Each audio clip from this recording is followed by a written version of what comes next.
વિદ્યાર્થી મિત્રો, મારા યુટ્યુબ ચેનલમાં તમારું હાર્દિક સ્વાગત છે। આજે આપણે રહેઠાણના દરજાના અનુસંધાને આપણે દાખલા જોઈએ। એ દાખલા પરીક્ષાની અંદર ફરજિયાત પૂછાય છે। તો આપણે કર ભરનાર વ્યક્તિનો દરજ્જો કઈ રીતે નક્કી કરી શકીએ તેના માટે થોડાક નિયમ જોઈ લઈએ। એના પછી આપણે દાખલા જોઈએ। તો કર ભરનાર વ્યક્તિના આમ સામાન્ય રીતે 1, 2, 3, 4 ને 5 દરજા છે। કેટલા દરજા છે? 5। આમ તો રહીશ, બિન રહીશ બે લખો તો ચાલે, પણ દાખલાની દ્રષ્ટિએ આપણે 5 પ્રકાર છે। તો પેલો રહીશ કોને કહેવાય? તો રહીશની અંદર પેલો એ નિયમ છે કે જે વ્યક્તિ સંબંધિત પાછલું વર્ષ એટલે કે જે આપણે નક્કી કરેલું દાખલામાં જે આવેલું એ વર્ષ એટલે સંબંધિત શબ્દ વાપર્યો છે, એનું આકારણી વર્ષ 24-25 હોય તો 23-24 એનું પાછલું વર્ષ કહેવાય। એટલે સંબંધિત પાછલા વર્ષની અંદર કુલ 182 દિવસ કે તેથી વધુ દિવસ ભારતમાં રહેલ હોય એ વ્યક્તિ શું હોય? 182 દિવસ કે તેનાથી વધારે દિવસ રહેલી હોય। આ શરત નંબર 1 છે। સાંભળી લેજો મિત્રો, બરાબર યાદ રાખજો। એ ભારતનો રહીશ છે કે નહીં? તો સંબંધિત પાછલા વર્ષની અંદર, સંબંધિત શબ્દનો અર્થ એ થાય કે આકારણી વર્ષ આપણે 24-25 આપેલું હોય તો એનું પાછલું વર્ષ 23-24 થાય, એટલે સંબંધિત પાછલું વર્ષ શબ્દ વાપર્યો છે। એટલે જે આકારણી વર્ષ આપણને દાખલામાં આપે એનું પાછલું વર્ષ એનું કહેવાય। તો સંબંધિત પાછલા વર્ષની વર્ષ દરમિયાન કુલ 182 કે તેનાથી વધારે દિવસ રહેલો હોવો જોઈએ। આ જો પ્રમાણે 182 દિવસ રહેલો હોય તો એ ભારતનો રહીશ ગણાશે। પણ માનો કે એ શરત પાલન થતું નથી તો અથવાની બીજી શરત છે। માનો કે 182 દિવસથી ઓછા થાય છે તો જ તમારે બીજી શરત જોવાની, નહીંતર બીજી શરત જોવાની નથી। પહેલી શરતનું પાલન થતું હોય તો જ આપણે આગળ જવાનું નથી, પણ પહેલી શરતનું પાલન ન થતું હોય તો જ આપણે બીજી શરત જોવાની નથી। બીજી શરત જોવાની નથી કારણ કે બીજી શરત અથવાની છે। બેમાંથી કોઈ એકનું પાલન થતું હોય પણ પહેલાનું પાલન થતું હોય તો બીજી જોવાની જરૂર નથી। તો અથવાની શરત છે, શરત નંબર 2, બરાબર છે? એ અથવા છે। જો મેં મોટા અક્ષર લખ્યું છે અથવા। પાછલા વર્ષ દરમિયાન ઓછામાં ઓછા 60 દિવસ, આમાં 182 હતા ને તો થોડા ઘટાડી નાખ્યા, ઓછામાં ઓછા 60 દિવસ કે તેથી વધુ, 59 નહીં ચાલે, આમાં 181 નહીં ચાલે, સમજાઈ ગયા? 82 કે 82 થી ઉપર, આમાં 59 નહીં ચાલે, 60 કે 60 થી ઉપર, 60 દિવસથી વધુ કે સંબંધિત પાછલા વર્ષ દરમિયાન 4 વર્ષ દરમિયાન કેટલા દિવસ રોકાયેલું હોવું જોઈએ? 365 કે તેથી વધુ દિવસનું રોકાણ થયેલું હોવું જોઈએ। અથવામાં 2 પેટા શરત છે કે ઓછામાં ઓછા 60 દિવસ રહેલો હોવો જોઈએ, 60 કે તેથી વધારે દિવસ રહેલો હોવો જોઈએ, અને પાછલા સંબંધિત 4 વર્ષો દરમિયાન, એટલે કે માનો કે આકારણી વર્ષ 24-25 હોય તો 23-24, 22-23, 21-22 અને 20-21 એ સંબંધિત પાછલા 4 વર્ષ કહેવાય। તો એ 4 વર્ષની અંદર ટોટલ 365 દિવસ કે તેથી વધારે રહીશ હોવો જોઈએ તો તે ભારતનો રહીશ ગણાશે। તો મિત્રો, રહીશ ગણાય કે નહીં એની મેઇન આ 2 શરત છે। એક તો પાછલા વર્ષની અંદર 182 દિવસ રહેલો હોવો જોઈએ, એ શરતનું પાલન ન થાય તો, અથવા પાછલા 4 વર્ષની અંદર 365 કે તેથી વધારે દિવસ રહેલો હોવો જોઈએ અને 60 કે તેથી વધારે દિવસ પાછલા વર્ષમાં રહેલો હોવો જોઈએ। આ શરતનું જો પાલન થાય તો તે ભારતનો રહીશ ગણાશે। મિત્રો, ફરીથી કરી દઉં, શરત નંબર 1નું પાલન થાય તો શરત નંબર 2 જોવાની જરૂર નથી। પછી રહીશ અને સામાન્ય રહીશ કેને કહેવાય? રહીશ કોને કહેવાય તો આપણે જોયું,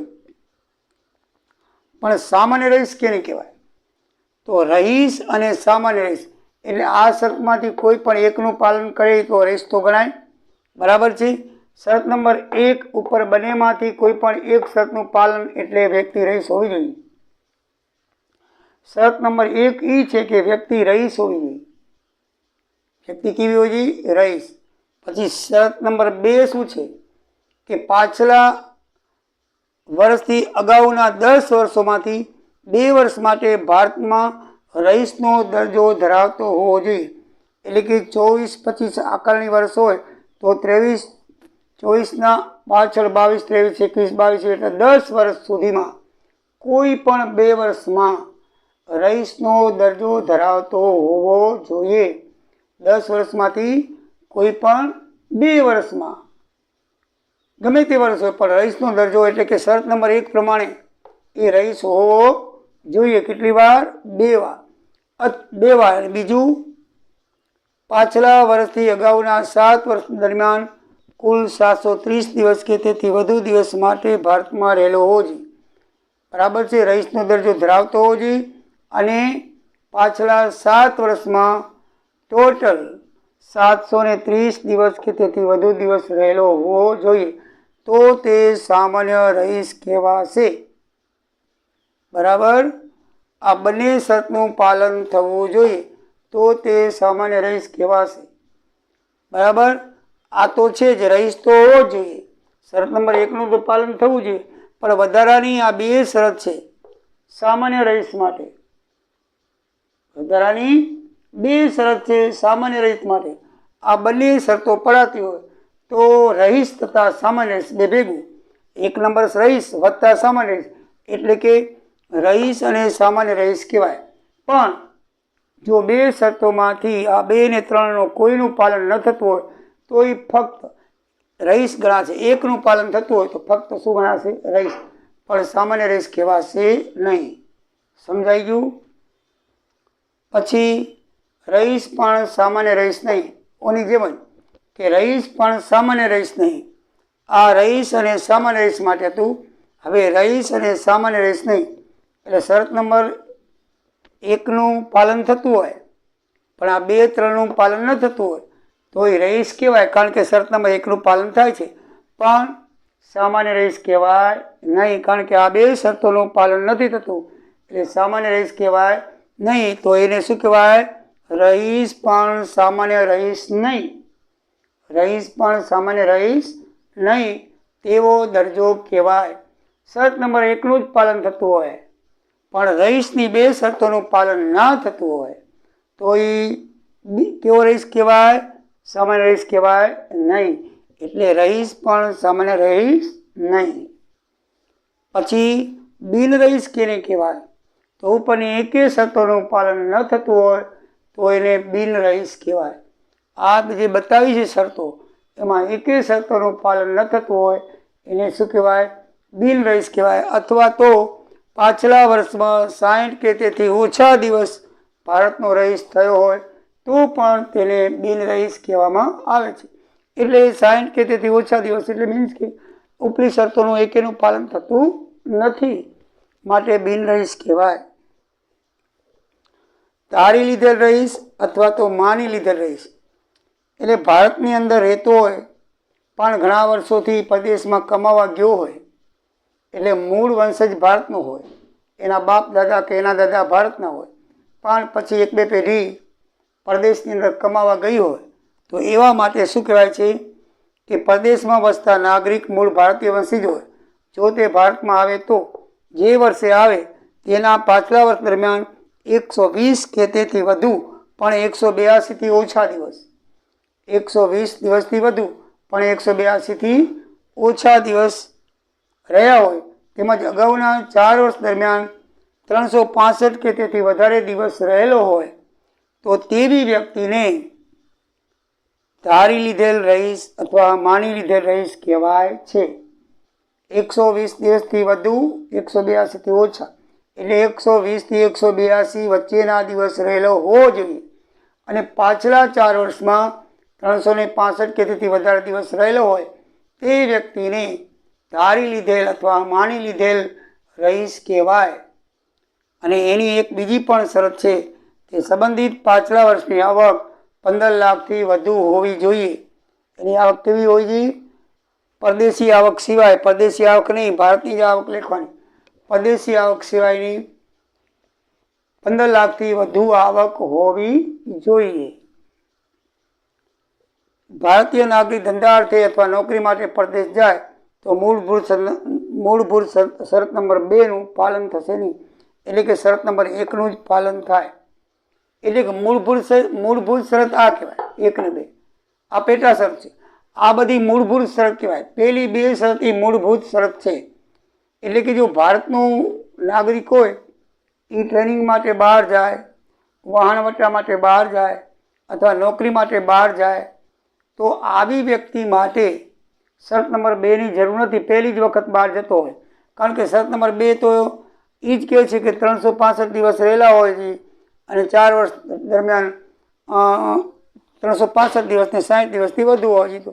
તો એ તો વધુ જોઈએ, કારણ કે ભારતમાં રહેતો હોય એટલે એ તો વધુ જોઈએ. એટલે શરત નંબર 2નું પાલન થવાની જરૂર નથી. સમજાઈ ગયું ને?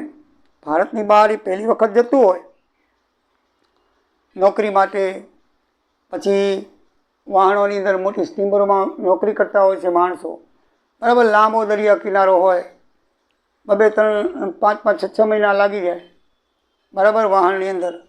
તો એવા નાગરિકો માટે શુદ્ધ બીજી શરતનું પાલન થવું જરૂર નથી.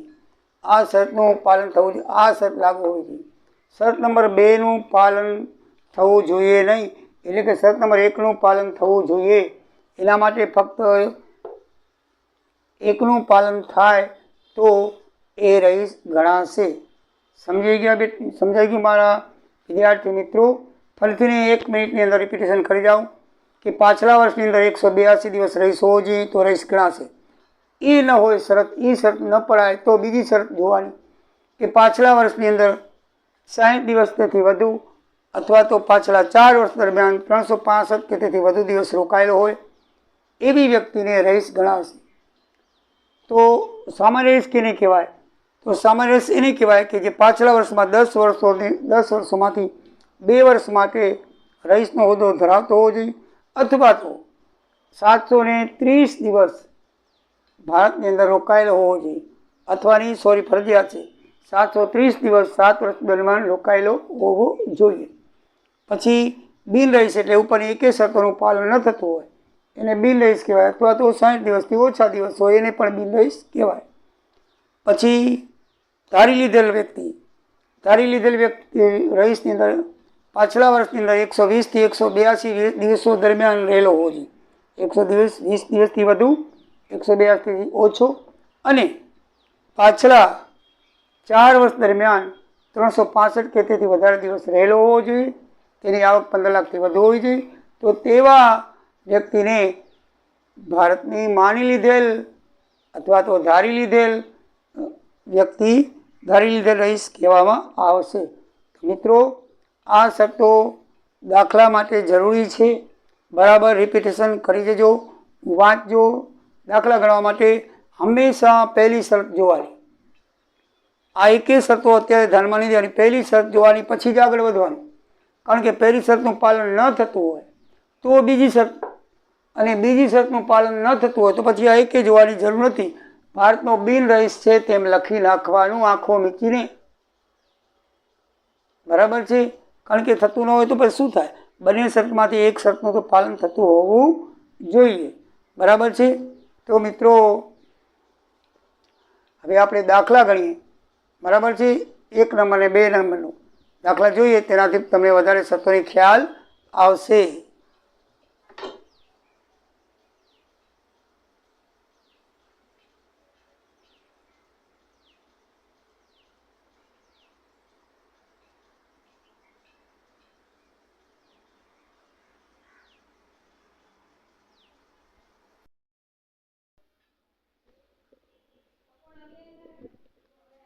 મિત્રો, આપણે હવે દાખલા જોઈએ તો રહેઠાણના દરજ્જાના.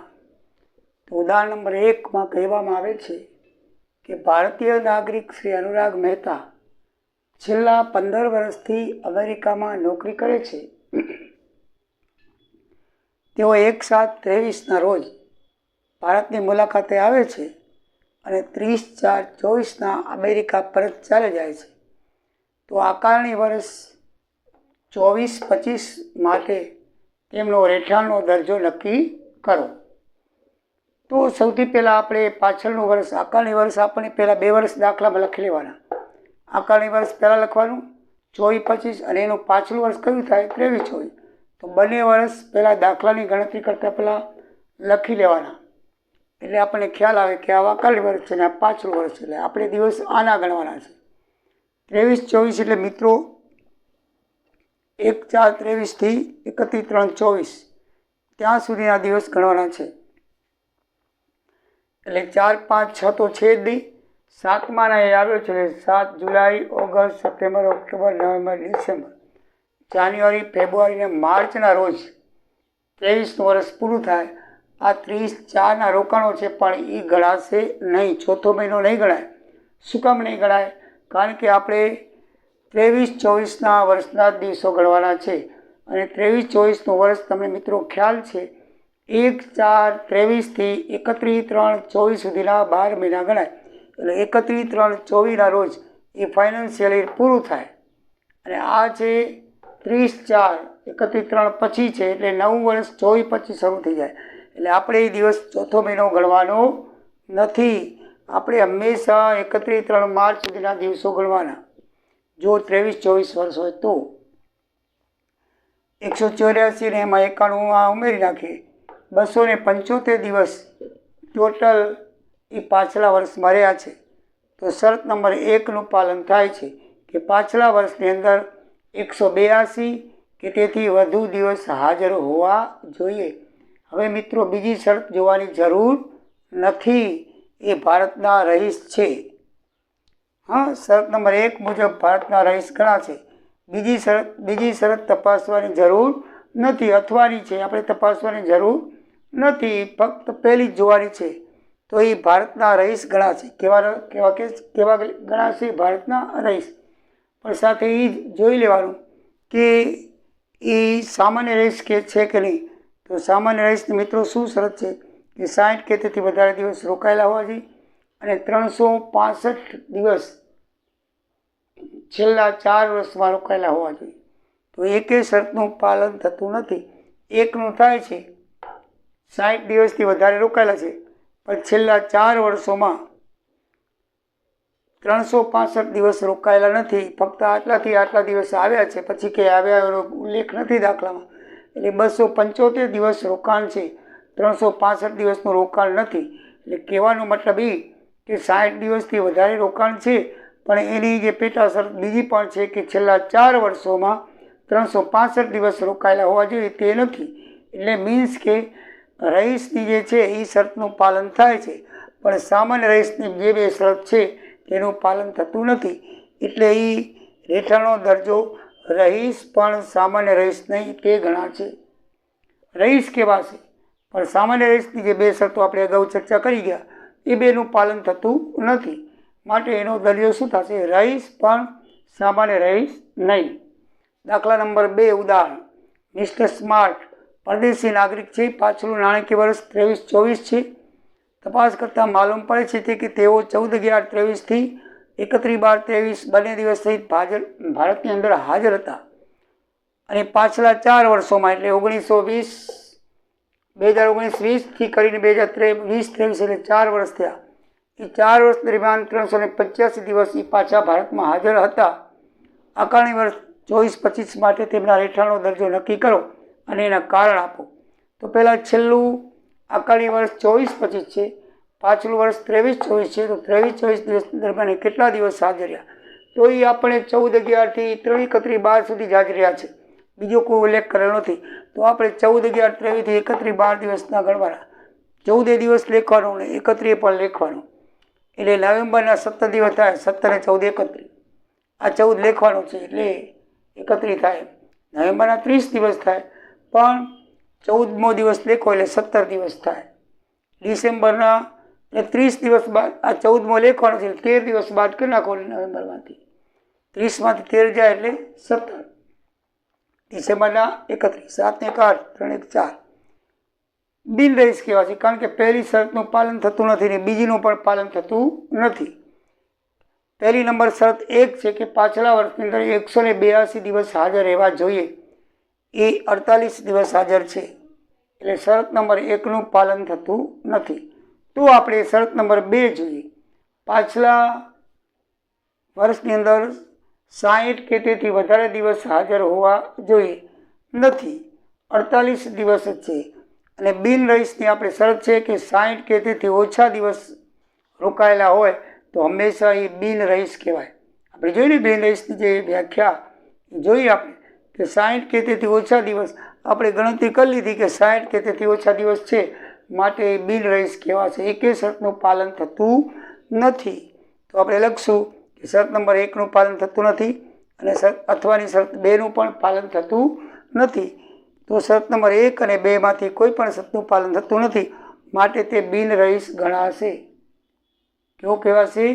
બિન રહીશ ગણાશે. એની જગ્યાએ એમ પણ લખી શકાય કે આ બધું ના લખવું હોય તો એક જ લીટીમાં પણ જવાબ લખી શકાય કે પાછલા વર્ષની અંદર તે 60 કે તેથી ઓછા દિવસ એટલે કે 48 દિવસ રોકાયેલ છે, માટે તે બિન રહીશ ગણાશે.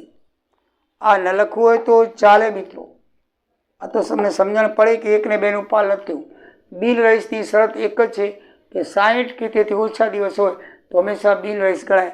તો આ 60 કે તેથી ઓછા દિવસ છે તો એ બિન રહીશ ગણાશે. હા, અથવા આ શરત લખો તો પણ ચાલે. જવાબમાં તમને લખી દઉં, પરીક્ષામાં કોઈ પણ એક લખવાનું છે, બરાબર.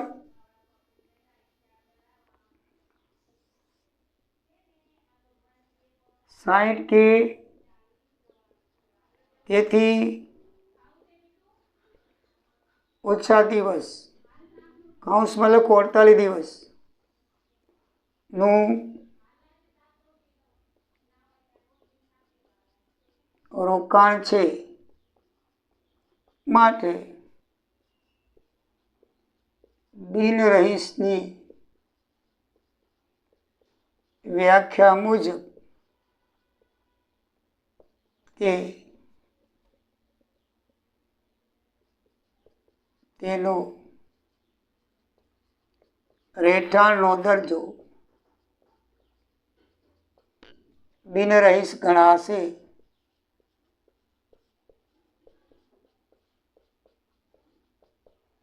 મિત્રો આટલું લખો તો ચાલે. આના જવાબમાં આ દિવસની ગણતરી કરી અને લખવાનું રહેઠાણનો હોદ્દો બિન રહીશ ગણાશે. જવાબમાં કારણ માટે ફક્ત આટલું લખો તો ચાલે કે 60 કે તેથી ઓછા દિવસનું રોકાણ હોવાથી તે બિન રહીશની વ્યાખ્યા મુજબ બિન રહીશ ગણાશે. એ ન લખો તો આ પણ લખી શકો છો, એઝ યુ લાઈક, કંઈ પણ લખી શકો છો. મિત્રો હવે આપણે આગળ દાખલા જોઈએ. અત્યારે વિડીયો સમાપ્ત કરું છું. લાઈક કરજો, સબસ્ક્રાઈબ કરજો, મિત્રોને ફોરવર્ડ કરજો. જય સિયારામ, જય દ્વારિકા.